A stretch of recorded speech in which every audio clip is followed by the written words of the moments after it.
श्री स्वामी समर्थ. स्वामी महाराज तुमच्या सर्व चांगल्या इच्छा पूर्ण करो ही स्वामींच्या चरणी प्रार्थना करते आणि आजच्या या नवीन व्हिडिओला सुरुवात करते. नवीन वर्षातील पहिला सण म्हणजे मकर संक्रांत, पण याआधी येतो तो म्हणजे भोगी. भोगी म्हणजे उपभोग घेण्याचा सण. निसर्गाने दिलेले नवीन धान्य, भाज्या यांचा आनंद घेण्याचा हा दिवस.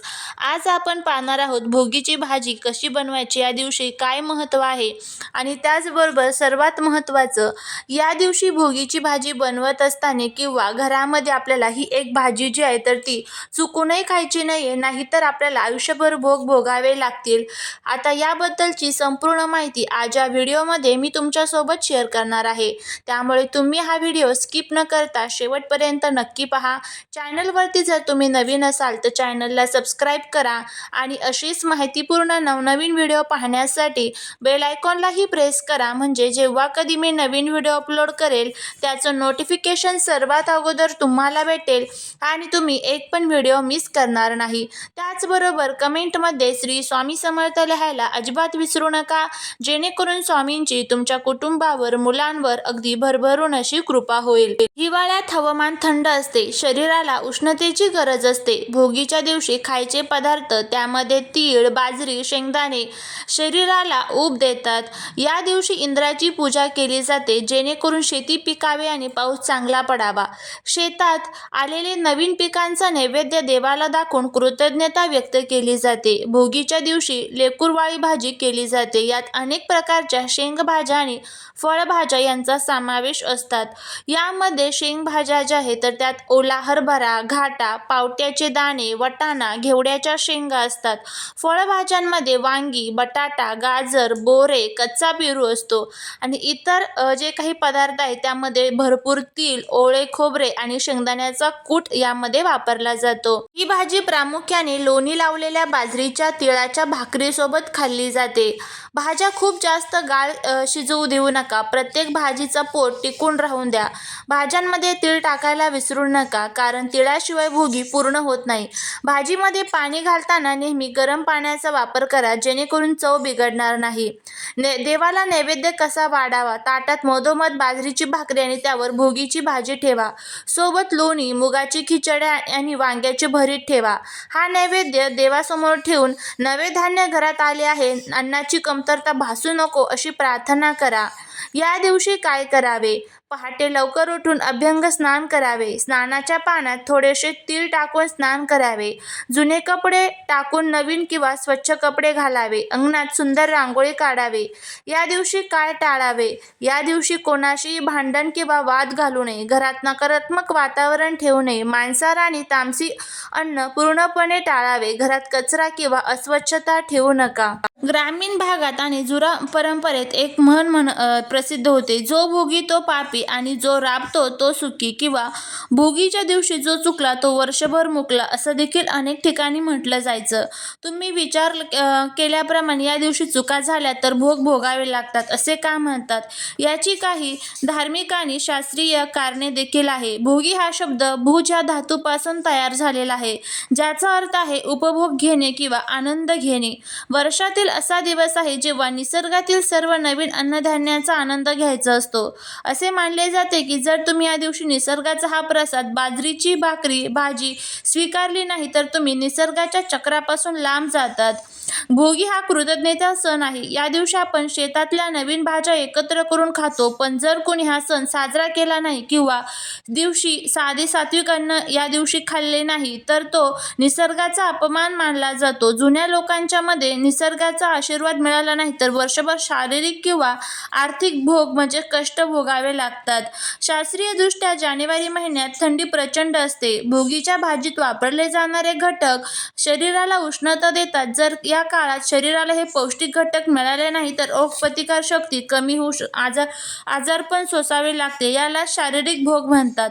भोगीच्या दिवशी घरात भांडणे करणे किंवा अस्वच्छता ठेवणे अशुभ मानले जाते. असे म्हणतात की वर्षाच्या सुरुवातीच्या या सणाला जर घरात क्लेश झाले तर ते नकारात्मक वलय वर्षभर सोबत असते. या दिवशी अभ्यंग स्नानाला विशेष महत्त्व असते. तुमच्या आजूबाजूला जर कुठे पवित्र नदी असेल तर त्या पवित्र नदीमध्ये आपल्याला अंघोळ करायची असते, पण आपल्या आजूबाजूला पवित्र नदी असतेच असं नाही. त्यासाठी आपल्या धर्मग्रंथांमध्ये आपल्याला हे छोटे उपाय सांगितले जातात. आपल्या घरामध्ये ज्यावेळेस आपण अंघोळ करतो त्यावेळेस आपल्याला त्या अंघोळीच्या पाण्यामध्ये थोडेसे तीळ टाकून आपल्याला अंघोळ जी आहे तर ती करायची आहे. या दिवशी भोगीच्या भाजीचा नैवेद्य दाखवल्यानंतर ती भाजी पूर्ण संपवावी, ती फेकून देऊ नका. शक्य असल्यास गरिबांना तीळ, गूळ किंवा धान्य दान करावे. भोगीच्या दिवशी सर्व मिश्र भाज्या खाण्याला महत्त्व असले तर एक विशिष्ट भाजी अजिबात आपल्या शास्त्रात आणि परंपरेत कडक नियम पाळले जातात. तुम्ही च्या दिवशी जर ही ठराविक भाजी खाल्ली तर आपल्याला अनेक समस्यांना सामोरे जावे लागते. ही भाजी तामसिक प्रवृत्तीची मानली जाते. भोगीच्या दिवशी शरीर शुद्धीकरणाची प्रक्रिया सुरू असते. अशा वेळी ही भाजी खाल्ल्याने पचनशक्ती बिघडू शकते आणि शरीरातील उष्णतेचे संतुलन बिघडते. या सणाला इंद्रपूजन आणि निसर्ग पूजेचे महत्त्व आहे. ही विशिष्ट भाजी या दिवशी खाणे म्हणजे देवांचा नैवेद्य अपवित्र करण्यासारखे मानले जाते, ज्यामुळे घरात नकारात्मकता येऊ शकते. जुन्या जाणत्या लोकांच्या मते भोगीच्या दिवशी भाजी खाल्ल्यास व्यक्तीला वर्षभर पोटाचे विकार किंवा मानसिक अस्वस्थता सोसावी लागते.